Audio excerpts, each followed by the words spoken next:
Broadcasting live from the Newsmax studio in New York City, here is Steve Malzberg. Yes, we are going to respond to the subpoena. I'm just telling you, to respond fully to the subpoena, we're going to be at this for years, not months. That's the only thing I'd like to. And I don't understand that.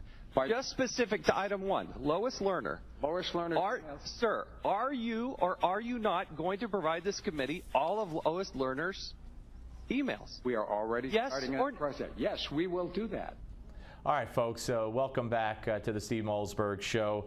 That amazing exchange took place, as you could see, back in March. And joining us now is Sharyl Attkisson, and she's, of course, award-winning investigative reporter for CBS News, she is the author of a great new book, which is coming out, and it talks about, well, by the title, you could tell what it talks about, Stonewalled, My Fight for Truth Against the Forces of Obstruction, Intimidation, and Harassment in Obama's Washington. Sharyl, just great to talk to you. Thank you for having me. I appreciate it. My pleasure. And people could pre-order that book. It's not out yet, Stonewalled. When is that coming out? Should be out November 4th. Okay, and you could pre-order on Amazon and anywhere else, correct? Exactly. All right, so let's first talk about that. That was kind of a warning sign, a red flag, whatever you want to call it, when Jason Chaffetz was talking to the then commissioner of the IRS, and he says it's going to take years to get the emails to the committee that the committee was requesting. And now, lo and behold, as you wrote about on your website, SharylAttkisson.com, those emails, many of them from Lois Lerner, involving Lois Lerner, they're gone, we're told. Well, it's interesting that 7 months into the request from Congress, when the commissioner testified in March, he didn't give any hint that the emails had been involved in some sort of irrevocable crash.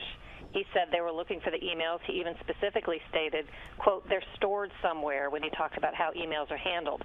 And people who work in the federal government and information technology and have worked as contractors for them say there are very specific rules and laws about retaining information, protecting it, and making sure it can't be lost in a crash. So how this could have gone so terribly wrong raises questions about processes at the IRS, if nothing else.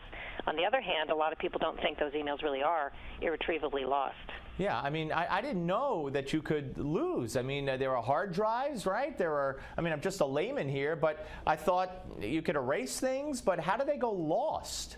If they've been able to wipe something clean from the face of the earth in which it's never to be recovered, or if it's happened by accident, they've been able to accomplish something that criminals who try to do it on purpose haven't been able to do. So that would be interesting. But again, I've had many people contact me, and maybe a lot of other reporters have as well, who say they think they could get that material and that it's not that difficult. There are also mandates requiring the material, as I said, to be protected, and it's put on servers. It's not held in a single place that could be crashed.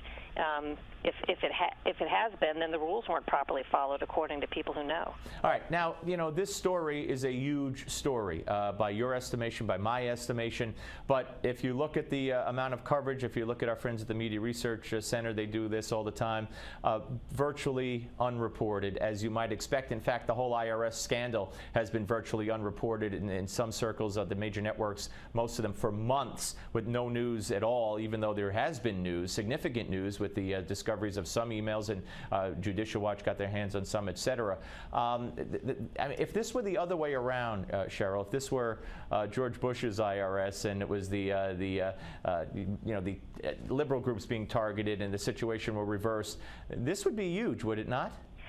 Well, in fairness, I absolutely think you're correct, and I do that sort of calculus sometimes when I cover stories, because I was very tough on the Bush administration for some stories. The stories were well received among both viewers and management at the time. This is government watchdog work that the heart of what many journalists try to do and what the public really expects us to do. And I do think if I had covered this story as a Bush scandal, as I did other stories under Bush, such as TARP, misdeeds among the nuclear labs and at the FDA, contracting fraud, all of the things I did under Bush did make big news, and again were well received. Not so much under the Obama administration. I'm judging these stories the same way I would judge them no matter who's in charge, the same way I judged under Bush and Clinton, but I feel sometimes like I'm living in an alternate universe, because as you say, other people in the media, judging these stories to be unimportant. Yeah, well, an alternate universe is a good description. Let's talk a little bit about Benghazi and where we might be going with that. You know, we've heard from Bill Clinton, and I thought that was a very big hint. I think Gwen Ifill might have been interviewing at the time, about a month ago or a little less, and he wanted to talk about Benghazi, and he talked about how no Secretary of State has ever been responsible for security and all the things Hillary did, getting that report out there, and now they're implementing the recommendations of the report, which of course never spoke to Hillary or others involved. And I thought that was what they were going to say. He also said there were 2 armed people, and others in the area, so it's not like they were left cold. But then, Hillary was given a chance by Diane Sawyer to take back the "what difference does it make?" She wouldn't. And Hillary has kind of gone in a little bit of a different direction than Bill, and writing in her book and also saying, "I'm not going to be part of this," on the backs of dead Americans. And where do you think she will go if she's called to testify before the Select Committee? Well, I think the outline is in her book, and I didn't study her chapter. I glanced at it. Someone sent it to me early, and it just seems to be sort of codifying in the record the positions that we already knew that she would take. If you read a book called Her Way by Jeff Girth of the New York Times, written a few years ago, which I recently started reading, it explains a lot about the mindset and how things work with the Clintons, and I would say this kind of falls in line with what he describes in the book as far as, a lot of mistakes are made by everybody. I'm not saying, we're all infallible. Nobody's infallible, but Mrs. Clinton has a penchant, according to Girth in the book, for when things go wrong or when she makes mistakes or gets caught doing something, she will never accept the blame herself. She sort of does in a general sense, but not personally, and then deflects off into other directions, and I think that's kind of what she's done. The idea, I think she said something in the book about focusing on, when she said, "What difference does it make at this point?" She said something like, implied people are focusing on how the terrorists spent their day instead of the really important things. And I don't think that's a good analogy. I think it's a little silly. Nobody's asking how the terrorists spent their day. She likened it to, if a burglar broke into your house, you wouldn't be wondering how the burglars spent their day. But in fact, you'd want to know who really broke into your house. Right, and why. And you'd want to know if somebody in the police were perhaps acting with them or in concert with them or didn't do their job or were covering something up about the case. That's, I think, a more appropriate analogy in this instance. Absolutely. I couldn't agree with you more. Of course, she's stumbled a little bit on this book tour, according to many people. And by the way, in that book, which I didn't read either, Fox News did a study of the book on Benghazi, the chapter on Benghazi, and according to her own timeline, Fox News reported that she was the one who came out with the video theory even before she updated the president. And don't forget, and Sharyl, nobody talks about this, the president and Hillary Clinton made a video apologizing for the video, for the anti-Muslim quote-unquote video, and it aired in Pakistan and God knows where else, and nobody ever mentions that. Well, they used federal tax dollars at the time we were watching this to make videos to, you could either say, try to quell, trouble that was going on in the Middle East that they saw, or some, if you were more cynical, might look at it as a propaganda campaign to focus attention on the video, as if that were the cause, to sort of further that theory that they were trying to, perpetuate.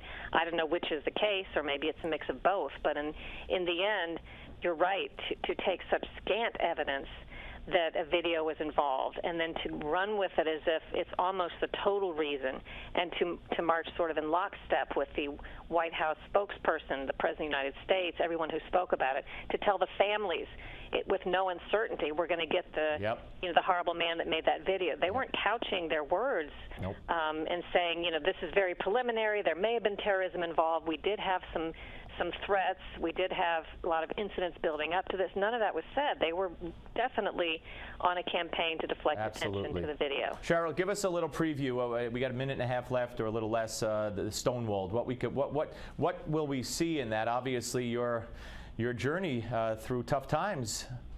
Well, I really want people to be able to start to recognize, I think the way, since I've been drenched in it, recognize the way the media in general is manipulated by outside forces, special interests, political interests, conservative and liberal, and sometimes completely independent of those factors, corporate interests, and not just the news. We're looking at billboards, social media, fake grassroots efforts that we call AstroTurf. A lot of the way opinions are being steered today have to do with paid forces that are unseen that meet in these lobby firms in Washington, D.C. and PR firms.